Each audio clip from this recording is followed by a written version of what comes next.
and welcome back to Come Geek Some. If you are new to the channel, please like and subscribe for all future content. What we're going to look at today is a DM that Ronald Toye III has sent to Nick Rekieta. He's been sending quite a few of them to Nick recently, and Nick has been going over them on live streams.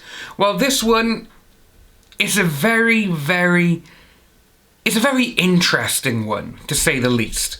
They've all been interesting, but mostly because the things that we've heard from Ron, Monica, Jamie, all these people, the things that they're accusing VM of, it makes you think, why didn't any of you go to the police? These are serious allegations. Everything you're saying, the consequences of what would happen in the real world, now this is, because for some unknown reason, Ron, Monica, all these people, they seem to live in a little bubble. They seem to live in their own little Funimation world where if anything bad happens, and anything bad, like these are serious allegations again I'm saying, that these are like, they can just be pushed to the side and say, oh, as long as he gets help, we'll forgive him. No, that doesn't happen. It's just one thing in this message that Ron has sent, and it just makes you shake your head. I've been reading this and I'm just like, oh my god, Ron, what the hell are you talking about? So what we're going to have a look at is, say, Exile did post this little screenshot, and this is what he said. You called him alright, Ron. You called Vic over 85 times, which I'm pretty sure is a lot more now. So, this is the actual DM that Ron has sent. Nick, it's literally facts, not my perception of reality. Clear and specific, Nick, not irrational interference. Just remember, clear and specific. You are dancing around the topic because you know you are wrong. Monica had every right to share her side of the story, just like Vic has his right to share his side. You do realise your show is based on being a free speech advocate, right?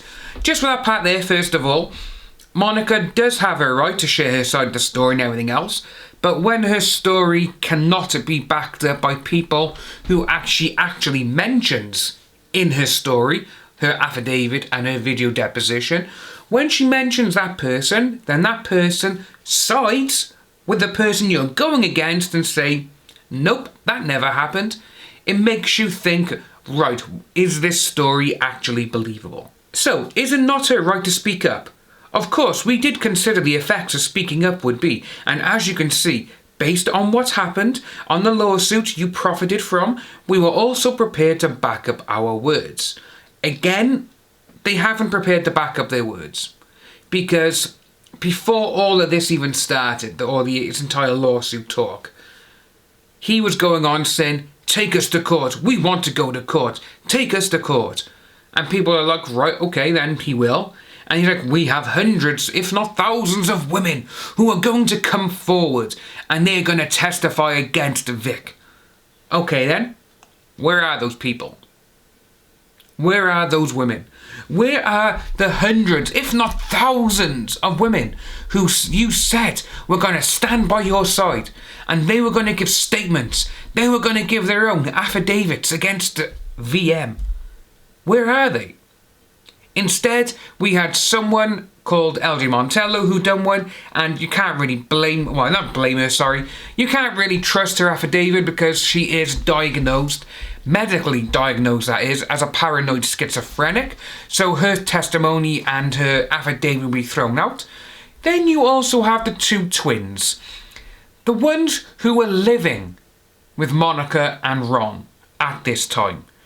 Bear in mind, these two twins met Ron and Monica at a convention, and they was there, and then they said, oh, why don't you come and live with us? That's a little bit freaky and a little bit Joseph Fritzl. If you don't know who Joseph Fritzl is, I implore you to look him up. Did you ever consider for a moment that we were telling the truth? No. Did you give no thought or effort as a journalist to check sources? Yes, we did. Do a simple Google search. We did. And we found nothing of the people you were talking about. Nick, you used him. I tried. I emailed him. No, you didn't. I called him. Whoa, hold up. So, Ron said he rang and talked to VM on the phone. Even though this tweet, which goes back to February last year, to VM, I hope you get the help you are working on, and I would like to talk to you man to man on the phone to address my issues and extend an olive branch. If you are down, DM for number. So, why would he have to DM him for the number if they're friends and he spoke to him on the phone? Very, very suspicious, Ronald. Ronald McDonald, I think you're telling another porky pie. I wanted to help settle the chaos down online. No, you didn't. With them ones there, everything he is saying, it just makes you think, Ron, you're tugged through your ass, mate, literally, because you said you tried emailing him. No. Because we have seen what VM tried to do. He emailed Monica asking her, what have I done? What have I done to upset you? What has caused you to do this? Why? Why are you doing this? Did she reply? Hell no. Did you reply? Hell no. What happened? You went running to HR at Sony. Oh, he's emailing me. Oh my God, it's depressing. That's exactly what it sounded like. And we even saw what the actual interviews were going on and the actual investigation that they done, which was basically a phone call with VM, a quick interview, and then saying, oh yeah, you're gone, we believe these, not you. Even though there was no evidence supporting anything. We were under attack. Lawsuits were not filed, lawsuits were not involved, and I reached out to him and you have hid that fact from your fans. Well, first of all, he is saying he was under attack and everything else. He started it. Because he kept going on, he kept back chatting and back answering people. I was like, dude, you are not making this any better for yourself. He's going on saying we were under attack. No, Ron. You started saying shit online. People were asking you for proof, for evidence, and then you just carried on talking shit. That's all you were doing. You tried to frame our conversation like I am the bad guy, but when you add it all up, you started asking for money before getting his permission. He admitted in court he didn't like that fact. That's what that part of the tweet is, because we do remember when VM was actually on his deposition, he did say that, he goes, he set this up for me, I never asked for it, and he said he wasn't really happy, but again, he said it would be going to charities and stuff. But yeah, so when you look at everything that Ron Toye has said there, it's 100% Ron Toye. We've seen what he said to other people. He is a manipulator. He tries and gets people to turn against others, so he looks brave and he looks big and mighty. But again, no. The people he's done that to in the past, I wouldn't exactly call them great thinkers. They were gullible. That was it. And it's very sad to see that he thinks the way he's talking and the way he has structured this message to Nick, he thinks he's going to get one over on people. But he's not. Because the people who are going against him, he doesn't like the fact that they have brains, that they think for themselves. We have seen people on KV literally say something that they've heard or they've read and they honest to God believe it.